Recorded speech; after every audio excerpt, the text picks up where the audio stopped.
Welcome sa Thirst 2.0 na kung saan ay mapapakinggan ninyo ang mga trending topics sa politics, issues sa showbiz. Kaya naman kung hindi pa po kayo nakaka-subscribe, i-subscribe nyo na po yan. And please, pakisama naman ang notification bell para lagi po kayong updated sa mga balitang napapanahon.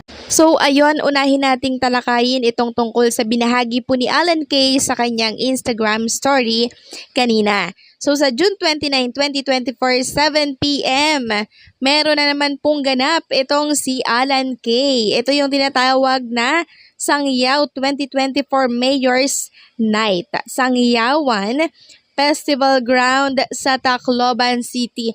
Grabe no, ang benta po ng mga Dabber Kids natin. Pag-usapang mga show, no?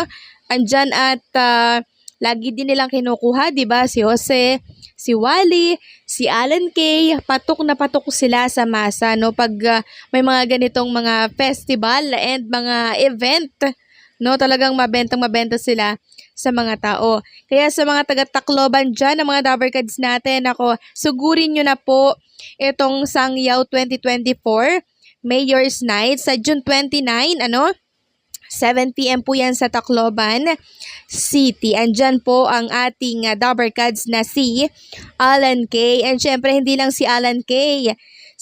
Andyan din si Gigi Vibes, Michael Pangilinan, Bugoy Drelon, andyan din si Daryl Ong, Katrina Villarde, Alan Kay, Ate Gay, Alexa, and Regina. So, ayan po ang announcement natin, And, syempre, pag-usapan naman natin itong tungkol po sa Walis Tambo, dyan sa Sugod, Barangay kanina. So, naaliw naman po ako ng sobra-sobra at ang mga Dabber Kids dito po sa number 292 na Walis Tambo na kung saan ay si Bossing Vic Soto po ang andirito. And kinaaliwan po ito nila Bossing Vic at mga Dabber Kids natin kanina dyan sa Itbulaga Studio.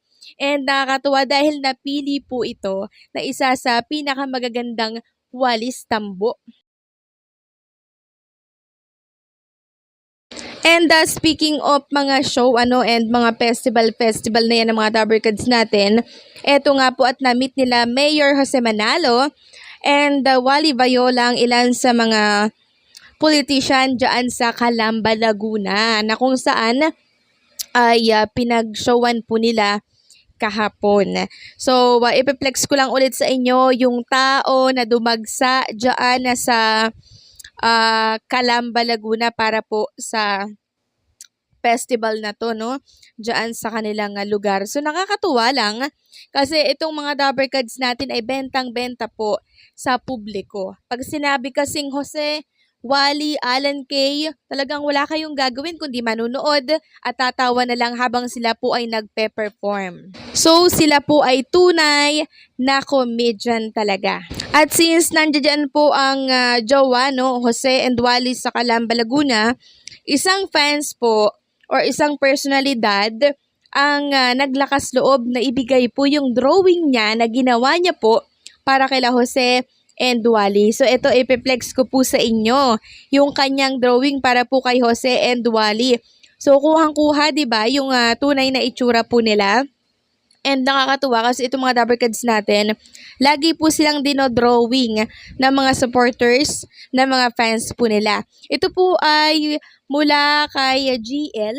Sabi niya pa nga po sa kanyang caption sa Facebook, wala na, may pirma na. Jose Manalo and Wally Viola, buhay yan ni Festival 2024, kalang bago. So ayan, pinirmahan po ni Jose and Wally yung kanyang drawing. So itong si GL ay mahusay po sa mga pagpipinta, sa pagdodrawing. Nakita ko po yung mga gawa niya at meron talaga siyang napapanalunan na award, mga cash, sa ginagawa niya pong pagpipinta at pagdodrawing. Mahusay talaga siya. So sana GL kasama na ang TBJ sa susunod mo na pagpipinta. No? Kasi nakakatuwa lang kasi mahusay ka din mag-drawing. Ito pa po yung isang picture, yung drawing na binahagi ni GL sa kanyang Facebook account. Tawa muna kayo, jowa. Wala si Paulo Ballesteros, no? Sana jowa Pau. Kasali si Paulo Ballesteros para buo Yung jowa pa, ano? Samantalang speaking of Jose Manalo, wala naman po kanina si Jose Manalo sa Itbulaga at marami pong nagtatanong niyan kung bakit. Ano daw yung dahilan?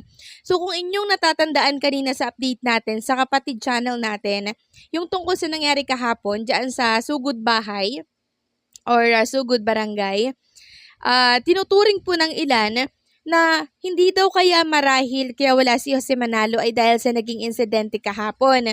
Kasi napaka-timely naman daw ng pagkakawala ni Jose Manalo doon sa nangyari kahapon. Samantalang si Wally naman daw ay present kahit nagaling silang show dyan sa Calamba, Laguna. Yan po ang katanungan po nila. Possible daw ba na suspindido itong si Wally Viola? So ang aking opinion dito ay malabo pong masuspinde si Mayor Jose Manalo. Katunayan niyan ay dapat pa nga po siyang pasalamatan dahil naisalba niya po ang ganap na yun kahapon. Katunayan niyan mas lalo siyang hinangaan ngayon kasi imagine, walang nakapansin nun. Pero may video ako nakita nito sa Instagram, pinaulit-ulit ko pa po at kitang-kita ko yung mga reaksyon ni Maine, ni Bossing Vic Soto, ni Jose, ni Wally at Paulo Ballesteros.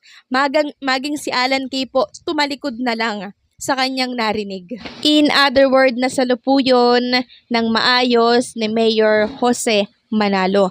Samantalang si Bossing Vic Soto naman po ay ginulat ang lahat sa kanyang naging anunsyo kanina diyan sa live ng Itbulaga. Bukod kasi kila Atasha Mulak, Jose and mga Dabbercats natin ay may mga makakasama po tayong iba pang bigating artista diyan sa Ang Lihim ni Mayor Jose Manalo. Yan po ang nakaka-excite na inanunsyo ni Bossing Vic Soto kanina. Imagine, papag-isipin na naman tayo, no? Sino na naman kaya itong mga bigating artista na to ang makakasama po ni Mayor Jose Manalo? And syempre, ng mga Dabbercats natin, especially itong si Atasha Mulak dyan sa Barangay Cinema.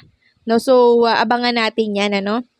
Kasi panibagong aral na naman po ang matututunan natin sa Ang Lihim ni Mayor Jose Manalo. Parang meron tayong dapat abangan eh. Kailangan meron tayong usisain sa Barangay Cinema na to. Ano kayang meron dito?